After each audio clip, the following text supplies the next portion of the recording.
अस्सलाम वालेकुम दोस्तों, welcome to Gulf Life Hindi YouTube channel. 14 अक्टूबर के लिए सऊदी अरब की फटाफट खबरें। और जो लोग अभी भी घर जाने के इंतज़ार में हैं सऊदी अरब से इंडिया के लिए, तो उनके लिए आज रात में वीडियो आएगी जिसमें आपके हर सवाल का जवाब मिलेगा।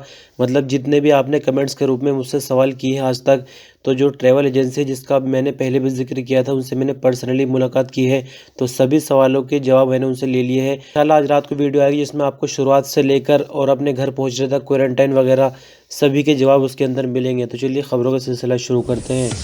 सऊदी अरबन एयरलाइन ने दुनिया भर के 20 एयरपोर्ट पर अपनी फ़्लाइट सर्विस शुरू करने के लिए ऐलान किया है, लेकिन अफसोस की बात यह है कि इंडिया का अभी भी कहीं नामो निशान नहीं है।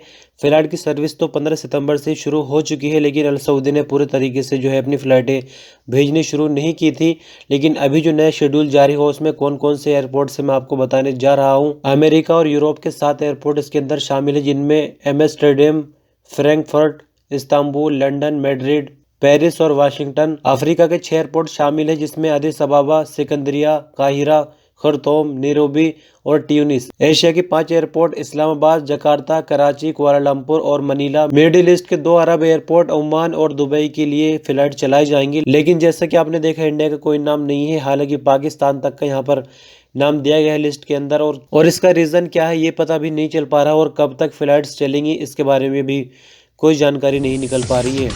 सऊदी महकमा जवाज़ात यानी पासपोर्ट डिपार्टमेंट ने कहा है कि जो अजनबी सऊदी अरब के अंदर लीगल तरीके से रहता है उसका इकामा ख़त्म हो गया है और उसने अपनी फैमिली के वीज़े निकाले हुए हैं और फैमिली अपने देश में फंसी हुई है कोरोना के चलते फ़्लाइट की वजह से, तो वो इकामा एक्सपायर होने की स्थिति के चलते ही अपनी फैमिली का विजिट वीज़ा जो है उसको बढ़ा सकते हैं, वैलिडिटी एक्सटेंड कर सकते हैं अपशिर के जरिए। इसके लिए इकामे का वैलिड होना ज़रूरी नहीं है। आपकी जानकारी के लिए बता दें कि ये सुविधा फिलहाल के लिए दी गई है और वापस आने के लिए विजिट वीज़ा वाले को भी पीसीआर का टेस्ट सऊदी अरब के अंदर एयरपोर्ट पर दिखाना होगा। जैसे कि आपको मालूम है 4 अक्टूबर से उम्रा शुरू हो चुका है, पहला मरहला उम्रे का, और अब 18 अक्टूबर से दूसरा मरहला शुरू हो जाएगा। सऊदी अरब में दूसरे स्टेज के अंदर उम्रा करने के लिए 2.5 लाख लोगों को इजाज़त देने का ऐलान किया गया है। यानी 4 अक्टूबर से पहला मरहला शुरू हो चुका था, लेकिन जो दूसरा स्टेज है वो 18 अक्टूबर से शुरू होगा। लेकिन 1 नवंबर से तीसरा स्टेज शुरू होगा, जिसमें विदेशों से भी लोगों को आने की इजाज़त मिलेगी।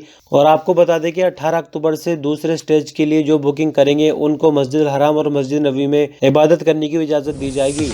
रियाज रीजन के governor prince Faisal bin Bandar bin Abdul Aziz ने minister of human resources engineer Ahmed Al Rajhi से मुलाकात की। इन दोनों की मुलाकात के दौरान एक कॉन्टैक्ट किया गया है, जिसके तहत रियाज रीजन के जो मार्केट है उनका जायजा फिर से लिया जाएगा और सऊदियों के लिए जो मुनासिब रोजगार है वो दिए जाएंगे। यानी जो सऊदी नेशन का परसेंट है उसको और बढ़ाया जाएगा, अजनबियों को हटाया जाएगा मार्केट से। लेकिन ये कॉन्टैक्ट पूरी तरह से कैसे काम करेगा इस बारे में पूरी डिटेल नहीं मिली है, लेकिन खबर के मुताबिक यही बताया जा रहा है कि अभी मार्केट के जायजे लिए जाएंगे, नए जॉब्स भी पैदा की जाएंगी और सऊदी नेशन का जो दायरा है वो भी बढ़ाया जाएगा। यानी ज़्यादा से ज़्यादा सऊदी जो है मार्केट के अंदर रखे जाएंगे जितने मुमकिन हो सकेंगे।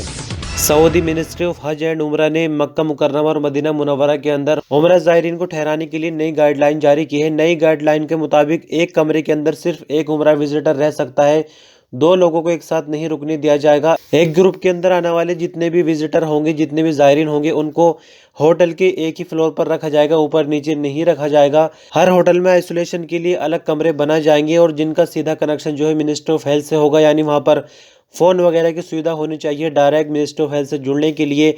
और अगर कोरोना का किसी के अंदर सिम्टम्स पाया जाता है तो फ़ौरन उन खाली रूम्स के अंदर उस बंदे को आइसोलेट करना होगा। सभी होटल अपनी कैपेसिटी से आधे बंदे रख सकते हैं, यानी किसी होटल के अंदर अगर 1000 लोगों के रुकने की क्षमता है तो वहाँ सिर्फ 500 लोग ही रखे जा सकते हैं। होटल से हरम के लिए निकलने से पहले एतमरना एप्लीकेशन से अपॉइंटमेंट लेनी ज़रूरी होगी।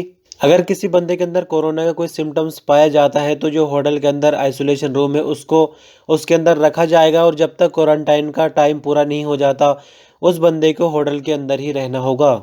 और आखिर में आपको बता दें कि सभी होटलों के अंदर कैफेटेरिया बंद किया गया है और मिलजुल कर खाना नहीं खा सकते, यानी भीड़ इकट्ठी करके खाना भी नहीं खा सकते। सऊदी अरब में बीते दिन कोविड की रिपोर्ट के मुताबिक 474 नए केसों की पुष्टि हुई है, जबकि कुल तादाद अब बढ़कर 3,40,089 हो गई है।